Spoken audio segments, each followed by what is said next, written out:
네, 안녕하세요. 학생분들께서 컴퓨터 조립 및 부품 교체를 하시면서 처음 조립하시거나 조립하시면서 어려운 점이 있으실 것 같아 조립하는 방법과 또 주의해야 될 부분을 설명드리려고 영상을 제작하였습니다. 일단 조립 시작하기에 앞서서 컴퓨터 구매 시에는 항상 어려워하시는 부분인 부품 세대에 따른 규격이 다름과 어떤 부품을 써야 될지에 대하여 전반적인 설명을 곁들여서 말씀드리도록 하겠습니다. 일단 컴퓨터에 본체만을 맞춘다고 가정하에 설명을 드릴 거고요. 컴퓨터에는 기본적으로 구동되기 위해서 CPU, 여기 보시는 CPU, 그리고 저희 왼쪽 끝에 있는 메인보드, 또 그래픽카드, 램, 파워, 그리고 케이스, SSD 또는 하드디스크가 구성되어 있어야 작동을 시킬 수 있습니다. 각 부품 조립에 앞서 어떻게 제품이 구동되는지를 간단하게 이해하실 수 있도록 부품별 설명을 조금씩 해드리고자 합니다. 자, 일단 제일 처음으로 설명드릴 것은요, 여기 보이시는 CPU라고 불리는 장치인데요, Central Processing Unit의 약자이며 중앙처리를, 영어를 해석하자면 중앙처리 장치를 뜻하며 기억, 해석, 연산, 제어를 통합하여서 일종의 신체로 따지면 두뇌, 뇌의 역할을 하는 장치입니다. CPU가 좋으면 연산 처리 능력이 향상되며 특히 다중작업이 많은 게임업계 프로그램들을 사용하기 위해선 코어 및 스레드 개수가 많은 제품일수록 작업 처리량이 비약적으로 상승하기 때문에 학생분들은 가격적인 부분에 부담이 없으시다면 최대한 코어 개수가 많은 컴퓨터를 추천드립니다. 자, 다음으로 설명드릴 것은요, 저기 화면 왼쪽에 보이시는 메인보드인데요. 메인보드는 시스템보드 또는 마더보드라고 불리우며 신체에 빗대어서 또 한번 표현해 보자면 몸 또는 신경계라고 생각을 하시면 됩니다. 자, 모든 여기에 있는 파츠들을 부착해서 쓰이는 곳이기 때문에 몸이라고 표현을 해봤고요. 다음은 그래픽카드입니다. 여기 보이시는 오른쪽에 제 손에 보이시는 게 그래픽카드고요. 그래픽 3D 처리 작업을 전문적으로 처리하고 또 디지털 신호를 영상 신호로 바꾸어 모니터로 전송하는 장치입니다. 신체로 따지면 눈에 가까운 역할을 수행하는 장치죠. 다음으로 설명드릴 것은 여기 보이시는 램입니다. 램은 랜덤 액세스 메모리의 약자이며 컴퓨터의 정보를 읽고 쓰는 주 기억 장치입니다. 램은 하드디스크나 SSD로부터 일정량의 데이터를 복사하여 임시 저장한 후에 이를 필요로 할 때마다 CPU에 빠르게 전달하는 역할을 합니다. 전반적인 작업을 고속으로 처리할 수 있고 신체에 비하면 아까 CPU가 뇌라면 램은 단기 기억에 해당된다고 볼 수 있습니다. 자, 다음으로 설명드릴 것은 하드디스크 또는 여기 보이시는 SSD라고 하는 것이며, SSD, Solid State Disk 드라이버의 약자이고 하드디스크는 하드디스크 드라이버의 약자입니다. 보통 이제 아까 제가 말씀드린 램 같은 경우에는 제가 주 기억 장치라고 말씀을 드렸잖아요. 근데 그것을 보조하는 부품이며 보조 기억 장치라고도 불립니다. 일단 램에서 작업을 하면 일시적인 저장이지만 이것을 장기적인 데이터 저장을 할 수 있게 해주는 장치이면서 아까 제가 신체에 빗대어 표현하자면 장기 기억에 해당됩니다. 얘가 램이 단기 기억이라면 얘는 장기 기억에 해당됩니다. 여기서 하드디스크랑 SSD, 여기 보이시는 게 SSD고 저희가 하드디스크는 따로 좀 준비하지는 않았는데요. 하드디스크와 SSD의 차이점을 모르시거나 또 굳이 SSD를 써야 되냐 작업하는데 이렇게 생각을 하실 수도 있는데, 최근 컴퓨터에 SSD가 기본 탑재되는 이유가 있습니다. 그것을 이제 간단하게 설명을 드리자면, 하드디스크는 보시면은 생긴 게 내부에 플래터라는 LP판 같이 생긴 것이 있는데요. 그게 회전을 하면서 이렇게 핀으로 딸깍딸깍 LP판처럼 긁으면서 한 바퀴 돌 때마다 이제 데이터를 액세스를 하는 방식입니다. 근데 LP판의 핀처럼 이렇게 돌 때마다 걸리는 시간이 있기 때문에 한 바퀴 돌 때마다 물리적으로 처리할 수 있는 양이 매우 제한적이고요.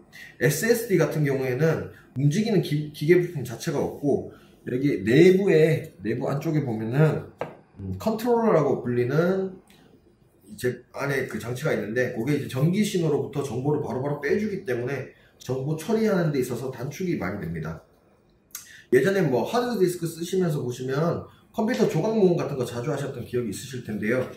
그런 거, 하드디스크는 구조상으로 모든 데이터를 조각 형태로 저장하기 때문에 그렇게 조각 모음을 해주셔야 됩니다.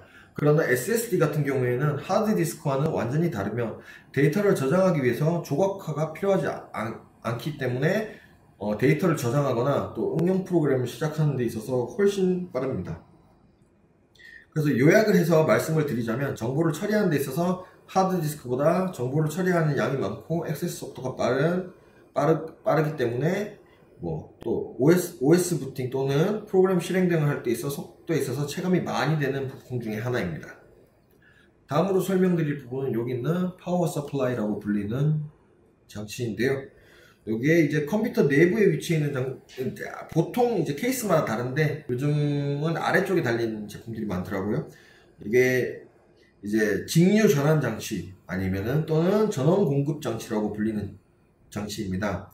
외부에서 들어오는 교류 전압을 컴퓨터 시스템에 안정적으로 사용할 수 있게 직류로 변환하여서 각각의 시스템에 맞게 전원을 공급하는 역할을 하고 있습니다. PC에 부품을 전달하는 전력을 조절하여서 양질의 전류를 일정하게 유지하고 또 이 전력을 요구하는 칩셋들이 있는데요. 이 칩셋들에게 전력을 공급하는 역할을 하고 있습니다.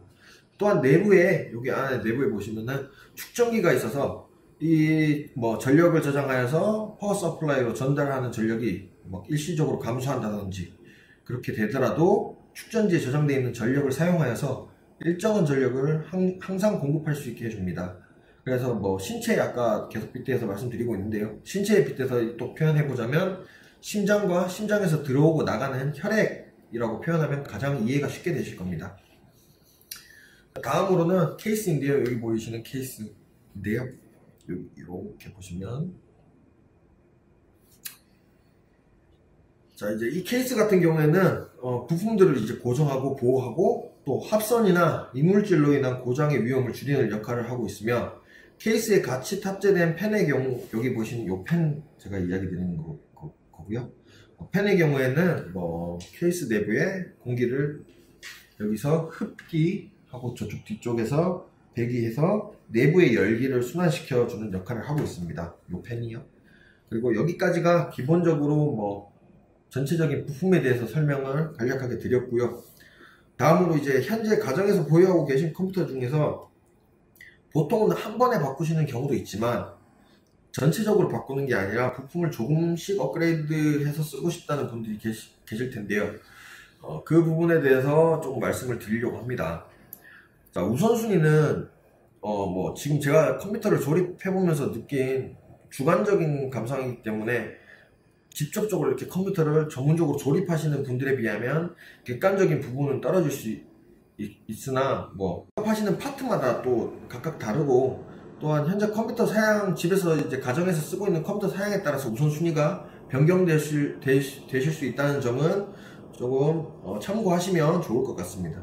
일단 간단하게 크게 파트를 나눠서 설명을 드리자면 2D 원화, 배경 캐릭터 아니면은 UI 파트 같은 경우에는 그래픽 작업을 처리하는데 그래픽 카드가 우선이라고 보통 이제 생각을 많이 하실 수도 있는데요. 포토샵 같은 경우에는 요구하는 그래픽 처리량이 타 프로그램에 비해서 부하가 심한 편이 아니어서 우선순위는 하드의 경우에 SSD로 변경하시는 게 2D 파트 경우에도 최우선순위고요. 다음이 이제 램입니다. 왜 2D 파트 경우에는 램을 선정했냐면 다른 파트도 물론 마찬가지겠지만 2D 파트의 경우에도 이제 캔버스 해상도가 높고 또 캔버스 내에서 여러가지 범위의 레이어를 많이 사용하기 때문에 램 자체에 상주하고 있는 메모리의 요구량이 대폭 상승합니다. 그렇기 때문에 집에서 보통 이제 2에서 한 8기가 정도 메모리보다는 16기가 이상 메모리를 사용하시기를 권장을 드리고 있습니다. 자, 다음으로는 이제 CPU입니다. 포토샵의 경우에는 멀티코어를 활용하긴 하고 있습니다. 하긴 하고 있는데 조금 제한적인 부분이 있어서 일단 프로그램 버전별로 해서 간단하게 말씀을 드리자면 CC 2014, 2015 또 예전 CS 계열 같은 경우에는 4코어 이상이면 거의 동등한 성능을 내기 때문에 4코어 뭐 이하면은 그렇게 바꾸시는 게 맞고 4코어 이상이면은 거의 최고의 성능에 거의 근접한 성능을 내기 때문에 근접한 성능을 내고요. 또 2018에서 2020 포토샵 버전의 경우에는 6코어에서 8코어 구간에서 최고의 근접한 성능을 내고 있습니다. 요 점을 참고하셔서 만약에 뭐 지금 포토샵 작업을 하고 계시는데 코어가 낮은 제품, 뭐 2코어 4스레드, 4코어 4스레드 이런 제품이면 최신 뭐 2020, 2018 이런 데는 올리면은 성능적인 향상을 체감하실 수 있습니다. 자, 마지막으로 이제 다른 부품 업그레이드 대비 가장 낫다고 생각하는 게 이 그래픽 카드인데요. 왜냐하면 포토샵 같은 경우에는 기본적으로 그래픽에 대한 요구 사양이 낮기 때문에 가장 마지막에 업그레이드 하는 것을 고려하시면 된다고 저는 생각을 하고 있습니다. 자, 다음은 3D 파트의 경우인데요. 3D 파트의 경우에는 전반적인 요구 사양이 2D 파트에 비해서 많이 높은 편이며 우선순위가 쓰시는 프로그램에 따라서 조금 상황이 바뀌는 경우도 있습니다. 자, 3D 파트는 전체적으로 통합드려서 말씀을 드리자면 뭐 이것도 전반적으로 2D랑 비슷합니다. SSD 먼저 최우선적이고 똑같이 램 그리고 이제 CPU랑 그리고 저기 있는 CPU랑 여기 있는 그래픽카드랑 거의 동일하게 3순위 정도로 볼 수 있습니다. 자, 일단 3D 파트 같은 경우에는 다중 코어 작업이 많고 또 뭐 그래픽카드에 VRAM의 영향을 생각보다 많이 영향을 끼치기 때문에 뭐 기본적인 컴퓨터 사양에서 램이나 SSD가 뭐 기본적인 요구치에 뭐 맞게 지금 가정에 세팅이 돼 있으시다면 뭐 우선적으로는 일단 CPU를 가장 먼저 교체하는 게 낫고요. 특히 CPU의 다중 코어의 경우에는 뭐 최근 들어 인텔보다는 라이젠이 이제 같은 가격에서 성능 대비로 했을 때 코어 및 스레드 수가 많기 때문에 맥스 렌더를 돌린다든지 뭐 동영상 편집 프로그램 아니면은 심지어 뭐 여기랑 조금 관련이 없을 수 있는 뭐 방송 송출을 한다든지 그뿐만 아니라 이제 전문적으로 쓰는 얼리얼, 지브러쉬 뭐 등등 코어가 많을수록 유리한 경우가 많기 때문에 인텔보다는 라이젠을 저 같은 경우에는 주관적으로는 추천을 드리는 바입니다. 다음으로 그래픽 같은 경우에는 엔비디아의 경우에는 현재 이 제품 같은 경우에는 1660 슈퍼 제품인데요. 이게 이제 AMD로 따지자면 한 RX, 한 570, 얼추 그 정도 사용 정도인데요. 그 정도만 되더라도 정말로 심하게 무거운 작업이 아닌 이상은 웬만하면 다 돌아갑니다. 그래서 문제가 생길 일이 없기 때문에 문제가 생길 일이 없습니다. 그래서 여기까지가 이렇게 컴퓨터의 전반적인 부품 설명과 부품을 변경하는 데 있어서 우선순위를 말씀을 드렸습니다. 자, 이제 조금 있다가 이제 설명을 한 영상을 끝내고 나서 또 조립하는 영상을 이어서 조립을 하면서 이제 설명을 드릴 텐데요. 조립을 설명하기에 앞서서 전체적으로 큰 순위를 나누자면 이제 첫 번째가 이제 컴퓨터 케이스의 메인보드를 조립합니다. 이 컴퓨터 케이스의 저기 왼쪽 끝에 있는 메인보드를 조립하고요. 두 번째가 이제 그 메인보드 위에 CPU를 먼저 장착을 할 겁니다. CPU를 장착하고 다음이 램은 이쪽에 꼽히거든요. 램을 꼽고 다음이 요거 SSD 장착, 그 다음이 파워 장착, 그리고 여기 이제 기타 선들 같은 것도 다 설치를 하고 마지막에 이제 그래픽 장착 순으로 조립을 진행해 보도록 하겠습니다. 여기서 순서가 바뀔 부분이 딱 하나 있는데 저희가 이제 전반적으로 지금 제가 말씀드린 순서는 다 똑같아요. 다 똑같은데 가끔씩 여기 CPU에 보시면 여기 또한 메인보드 뒤에 여기 보시면은 백플레이트가 여기 CPU 아래쪽에 일반적인 기본 쿨러에는 없는데요. 뭐 사지 쿨러를 다시거나 특수한 쿨러를 다실 경우에는 백플레이트가 달려있는 경우가 있습니다. 그 백플레이트가 달려있는 경우에는 이 케이스에 제가 아까 메인보드를 다는 게 먼저 1순위라고 말씀드렸는데 그 이전에 이게 3순위 CPU를 먼저 1순위 메인보드에 달아주시는 순서로 변경을 해야 됩니다. 즉 이 CPU를 다 떼서 먼저 달고 밑에 있는 백플레이트를 다 조여주거나 조립을 하신 다음에 CPU가 장착되어 있는 메인보드인 상태로 이제 컴퓨터 케이스에다가 집어 넣으셔서 작업을 하셔야 이제 나중에 또 메인보드를 해제하는 일이 없습니다. 자, 일단 그리고 CPU 조립함에 앞서서 뭐 CPU가 아까 어떤 건지 간단하게 알아보았는데요. 뭐 지금 이제 제가 말씀드리는 CPU가 아까도 뭐 설명을 드렸었는데 인텔이랑 AMD가 크게 이제 두 가지죠. 양강체제로서 이제 제품을 출시하고 있고 각자 부착하는 모양이 다릅니다.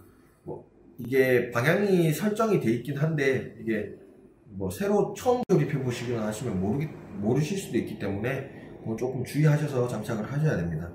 인텔의 경우에는 또 컴퓨터를 업그레이드 하실 때마다 아마 세대가 바뀌게 된다면 메인보드에 따라서 CPU가 장착되지 않는 경우가 좀 많이 있는 편입니다. AMD에 비해서.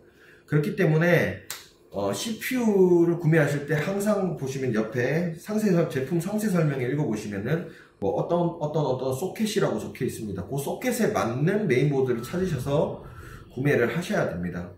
똑같이 물론 AMD 경우에도 CPU 교체하실 때 메인보드 규격이 달라서 교체가 불가능한 경우가 있거든요. 근데 인텔처럼 한 시리즈마다 거의 바뀌는 경우는 드물고 같은 세대 라이젠 같은 경우에 라이젠 1세대에 있는 메인보드를 라이젠 3세대에 있는 메인보드에 쓰는 경우도 있고 하여튼 예전 버전까지도 조금은 인텔에 비해서 조금 더 호환성이 조금 더 좋다고 볼 수 있습니다. 일단 오늘 현재 지금 제가 준비한 제품은 라이젠 3세대 R5 3600 6코어 12스레드 제품이고요. 메모리는 8기가 DDR4 8기가 메모리 2개, 그리고 크루셜 MX 500기가짜리 SSD, 그리고 서플라이 같은 경우에는 클래식2 600W, 그래픽카드 같은 경우에는 1660 슈퍼 제품입니다. 자, 이렇게 해서 조립을 시작해 보도록 하겠습니다.